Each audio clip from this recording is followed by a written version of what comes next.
So I think still, even though we're well down the line of electric bikes being, in the market, years, and there's been years and years of development, I think there is still and there still will continue to be that kind of person who's unsure about electric bikes, and we still have the conversations, I think, of there is a stigma around it, and there is, you're lazy, or you're this, or you're that, and there is still that with some people. But I think it's such a big market now, and like we've touched on before, such a vast. There's so many options. It can become overwhelming for someone.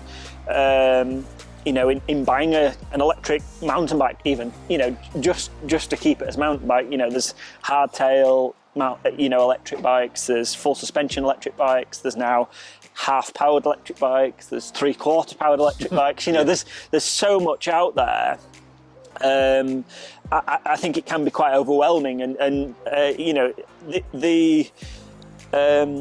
think it's good just to talk about who rides electric bikes and why would you ride electric bikes, and and the benefits, really, I guess. It's obviously it started off as going full power, what we class now as full power, which is 90 newton meters of torque, which is big batteries, bigger bikes like we've got here, like the Levo, so they're visually a bigger, chunkier bike.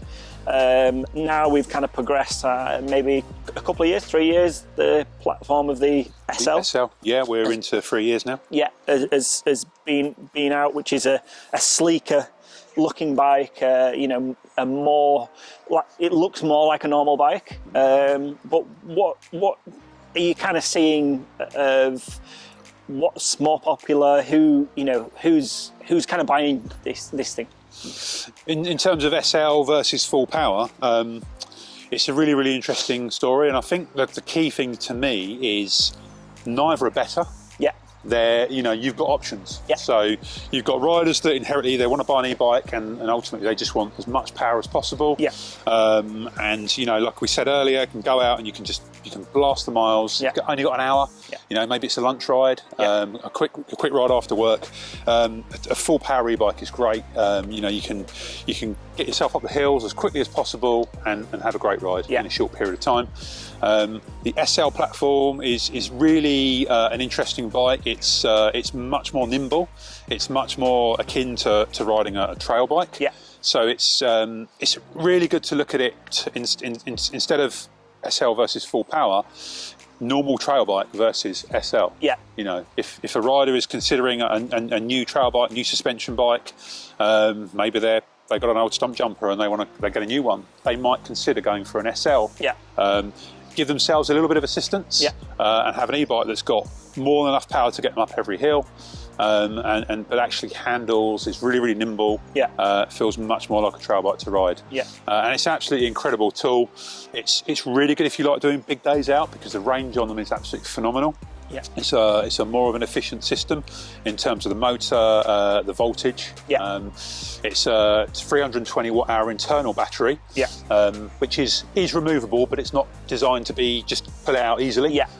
So the internal battery is in there, and then you can bolt on an additional 160 watt hour range extender, which is what here. Yeah. And I've been out on SLs, and I've done like a 70-mile ride in a day on with a range extender. Yeah. 70-mile off-road mountain bike ride. In fact, I've done multiple long rides like that, and you can't get that kind of range out of the full power bike. You can still get big days out on the full power bike with more power. Yeah. But this is all about efficiency, lightweight, handling, nimble characteristics. Yeah. Phenomenal bike. Yeah. And I think that's the perception of a lot of people still, is that the full power gets more range, which is obviously, as we've touched on, just not the case. If you're wanting range, you're wanting long days out. If you're a mountain biker or a cyclist that's had an acoustic bike for a long time, this is probably the bike that you would go for. And I think on the shop floor in the stores, what we're kind of find, and without putting people in different categories, that your person who's maybe had a motorbike and used to green laning and that kind of thing, your petrol head, gravitate more towards this. Yeah, I think so. And there's talk all the time of off-road motorbikes and banning them, and the scope of that is becoming less and less. And I think you can replace that with something like this and have just as much fun. True. Which is something that we're finding a lot. Whereas on the flip side, exactly like I said, someone who's got a stump jumper, who's had that, uses it, goes out on a Sunday, as a what we would class as maybe a regular mountain biker, should be considering as a new bike something like this, and realizing just how much more you can do, and actually, in fact, you're not burning any less calories. You're just doing more. You're getting to see more. If you've got that 3-hour peaks loop that you normally do, you can just go a bit further in the time. Go see more. Yeah, you can go further, or you could do that same loop in half the time. Yeah. Regardless really of what platform you're on. Yeah. You can. And that's probably going back to the original point of kind of like why buy an e-bike? And you're absolutely right. There's still a little bit of skepticism from some riders. Yeah. I think generally now e-bikes are accepted, and actually, if you can talk about the active bikes and using them as a mode of transport, which they're absolutely fantastic for. We've got a range of road bikes as well, the Creo, which is just incredible what you can do on those. But yeah, you're absolutely right. It's there's still a little bit of skepticism. There's still maybe with some riders that either have never had the opportunity to try one out, or have always felt I don't need one yet. And I think that's a little bit of the wrong, it's the wrong way to look at it, really. Because ultimately, what they do is they give you the power to do more. You can go out on any e-bike and you can just put it in turbo, spin, not put in a great deal of effort, and you will have an absolute blast. That's the most important thing. You will have fun. You're out riding a bike, and that's the main thing. But also, the flip side of that is you could go out on this 4-power Levo. You could do your local loop, and you could put in exactly the same amount of effort that you're putting on your normal bike. In terms of how much energy you're using, your output, your heart rate. If you put in that same effort, do that same loop, just do it in a much quicker time. Do that same climb in a quarter of the time. So it's not a case of or it's cheating or it's lazy. It's absolutely not. They enable people to go out and do more, regardless of how old, how young you are, if you're injured or not, whatever it might be. You can just do more on an e-bike. And I think as well, touching on that, everyone has that. Mountain biking involves mountains, so it involves climbing, it involves steep climbs. And I think everyone has that. We're all guys and girls who've had bikes, normal pedal bikes, and use normal pedal bikes still alongside this.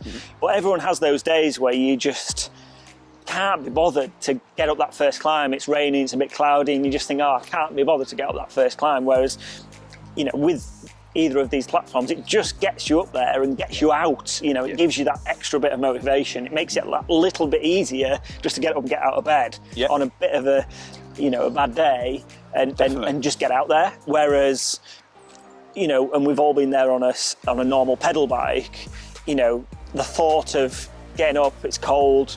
Pedaling up that steep hill, chest burning. It just means that you can just get that boost. You can.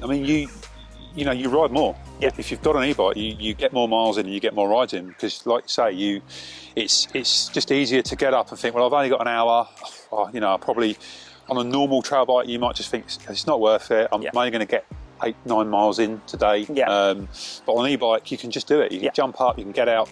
There's a weird thing I found myself, where in the depths of winter, it can be horrible weather. And for some reason, just with an e-bike, it's that little bit easier to be like, I'm going to go out anyway. Again, I'll just go out, do my loop. It'll take me an hour, get home. So I think from where I am, since e-bikes have been a thing, I ride more. Which is a bonus. No, that's, and I think we're seeing that a lot. And like I say, now there's just more options. There's more options available. This opens it up to more people. What we're going to do today, separate, separate thing is, you know, go out with an SL and a full power. And, you know, if your friend's got a full powered bike and you're unsure, you don't really want a full power bike, but you're looking at an SL, can you ride together? You know, we'll answer that question. You know, yes, you definitely can, but it doesn't really matter which platform. You can still, you know, use the bikes together. You know, again, to talk about it, whether it doesn't matter the motor, it doesn't matter what manufacturer it is. It's just, you know, the SL full power that you can all kind of ride together and get out of it what you want to get out of it. So yeah, I think that's a really good point as well. And again, I think that is a myth that you can't ride together. Yeah. Because, you know, since before e-bikes, we would go out on group rides, and there's always the fittest, fastest guy, and there's the least fit, slowest guy. Yeah. And within that kind of dynamic, the least fit guy might actually be faster on the descents. Yeah. You know, there's so many variables to a group of riders. And I've been on multiple, you know, mixed bike rides, full power, SL, and non-electric bikes. Yeah. It's about how you ride as a group. Yes, if you all go out on on full power e-bikes, and you just, you know, there's no other bikes there, and you just hammer the climbs, of course, you're going to get around quickly. Yeah. But you can ride together in a group. Yeah. You know, just ride together, be social, ride together. Yeah. That's it. So yeah, to kind of summarise on electric and the platform, there's really no reason not to. If you're looking at a new bike, there's no reason not to consider an electric bike. You know, yes, go test them, see which one works for you, see which is going to be the right platform. But electric's so much more than just full power. You know, full power, big, heavy, beefy bikes. You know, there's so much more to them. You know, the SL platform, certainly much lighter, much, you know, even I would say more fun in some elements in terms of the handling, and much closer to a normal bike. Yeah.